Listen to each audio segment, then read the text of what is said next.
Alright, so what we've got here is some slag inclusion. And it's located right here. And let's just take a kind of a quickie look at this with fast. And I'm just going to do a couple of quickie scans here, right up close, jammed up to the weld. And we can see that it starts here, ends here from this side. Let's see what this looks like with high angle L wave, fast, from the other side. Boom, and end. Start, and end. Alright, so they shows up pretty obviously. Alright, let's look at this with some shear wave. Alright, here we are with our 60.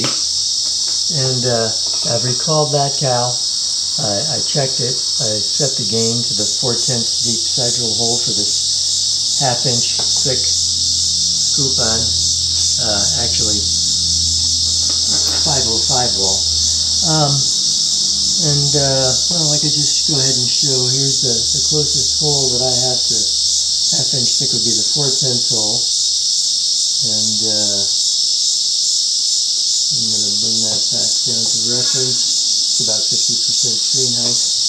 Alright, so let's look at this slag with 60 degrees.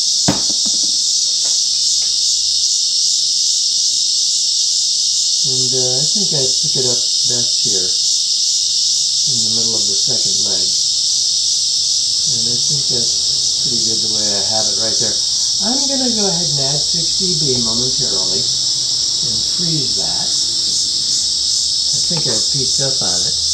And I'm mentioning that these flaws are artificially fabricated. They're not flaws in the wild because this signal shape, I would call this a quick rise and fall time. The distance along the baseline between where it goes up and where it comes down is very short. Typically for slag, slag is a rounded looking type of indication. And when you're hitting that, you don't just hit it at one specific time. It's rounded. So you're hitting those at different times. And typically the signal for slag would be a slow rise and fall time.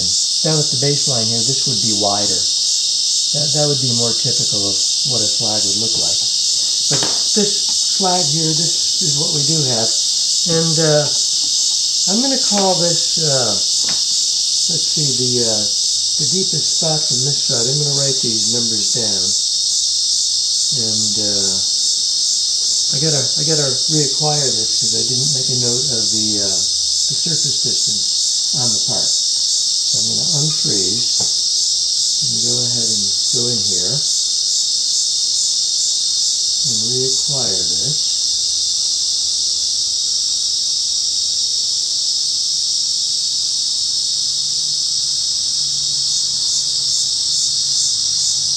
And at this location, this is really where I get it. So let me freeze that. And I'm going to make a note of my distance from the index point to the tool of the weld is 1.15.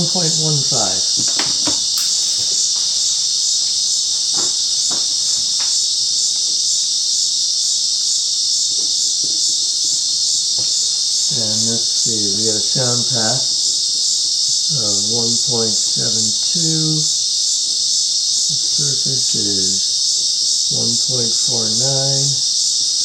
And the depth is 0.140. Let's try this from the other side.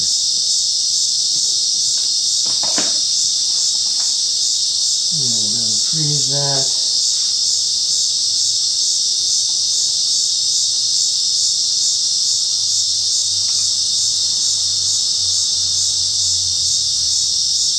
And I've still got my 6 dB added in there.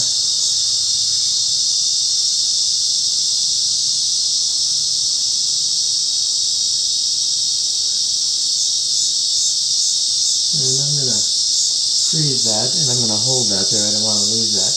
This is looking a little bit more like the way slag should look. wider at the baseline. 123. So let's make a note of this one. Our surface distance, I am hitting this in a different spot than I was from the other side. It's 6/10 of an inch from the index point to the toe.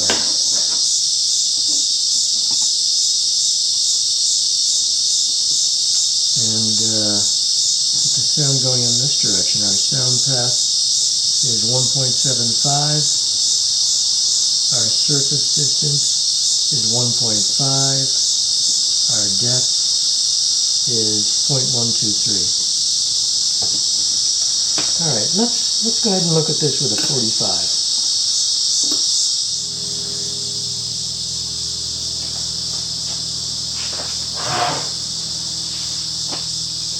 All right, we've got that same 45. I've gone ahead and put in the thickness and changed it from surface distance minus x value to surface distance from the index point. And let's go ahead and look at this from my side here. This is the 45.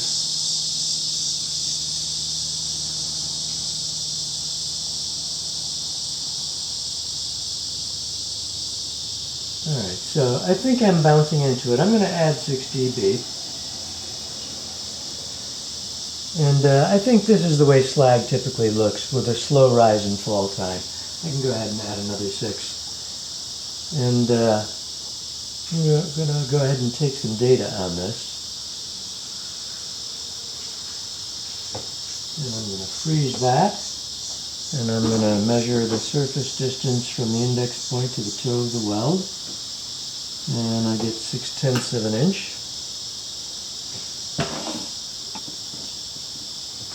And then I'm going to make a note of my other numbers here. Sound path 1.2. Surface distance 0.84.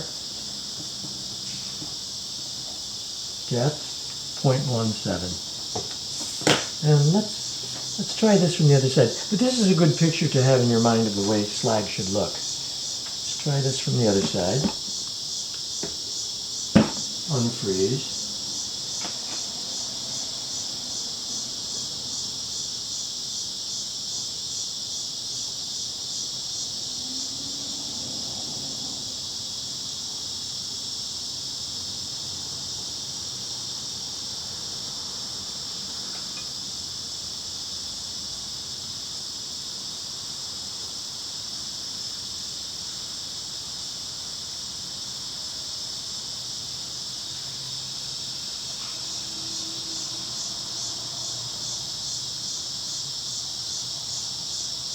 So I've got plus 6 dB in here. I'm going to take that out. I want to see what this looks like without that extra gain in there.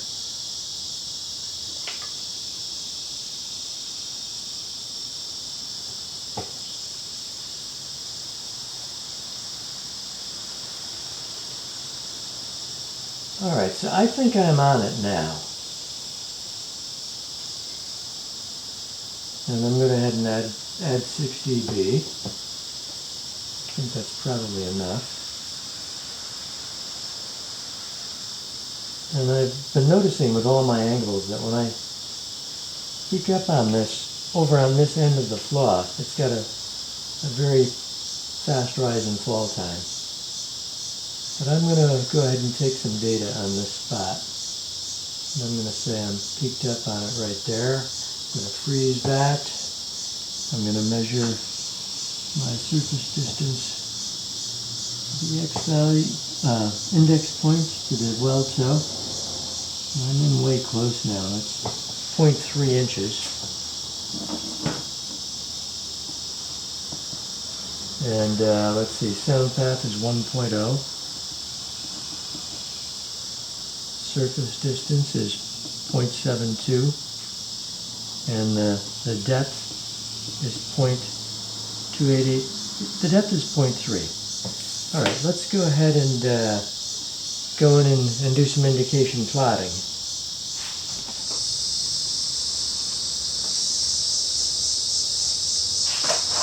Alright, before we go ahead and do that plotting, I'm going to try one more thing. I've got my straight beam recalled, and let's check that. The 2 is at 2,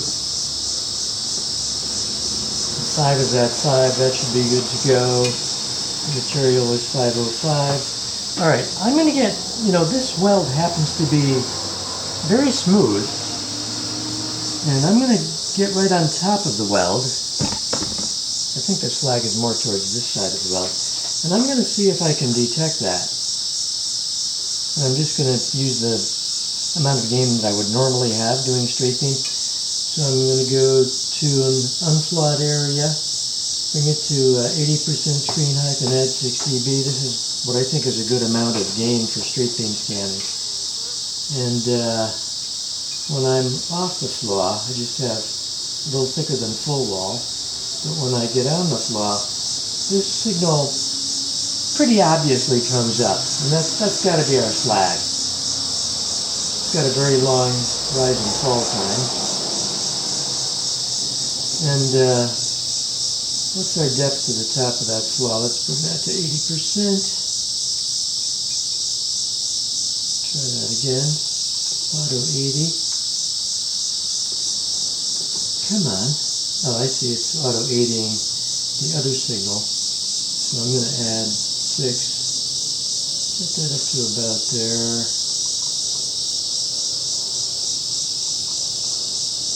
And I want to find the spot that's closest to the outside surface. So I'm scanning around till I have it pushed over to here. And the number I've got there is 188.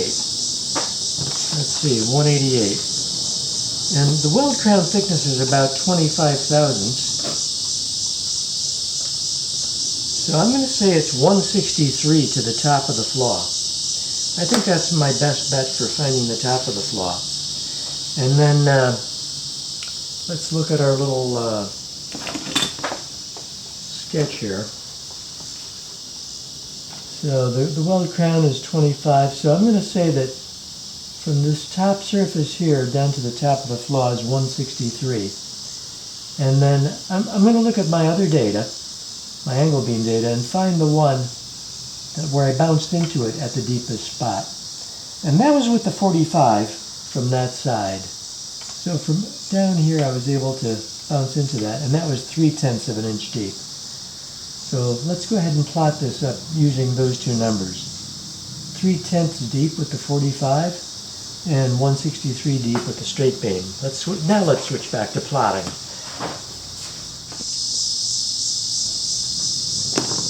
Alright, let's try and do some plotting here. We're going to use that 0 degree to get to the top of the flaw. And if I extend those surfaces over, it's 163 to the top of the slag from the top of the pipe surface. 163, so that's going to be right about there. And then when we were using angle beam, we were bouncing up into it. So that could help us to find the bottom of the flaw, I think.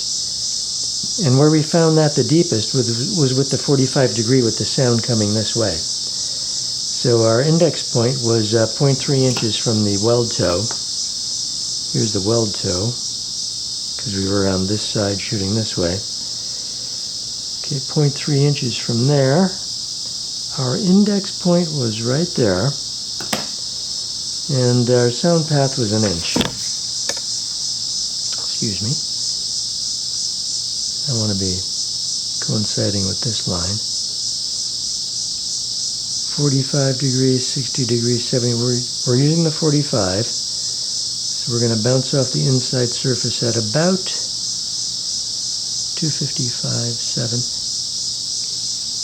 At about 700 deep, we're going to bounce off the inside surface there. So I'm going to find 700 on our 45 line. And I want this line and this line to be parallel. And our sound path to was 1 inch. So that's going to get us to here. And that should be about 3/10 of an inch from the outside surface. And that adds up okay. So we had our slag in here like this. And the depth to the top of the flaw, was 163.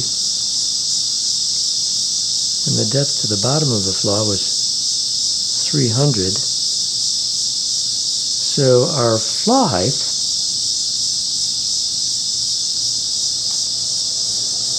(300 minus 163) is 137. And that's our flaw height. All right? Okay, thanks a lot.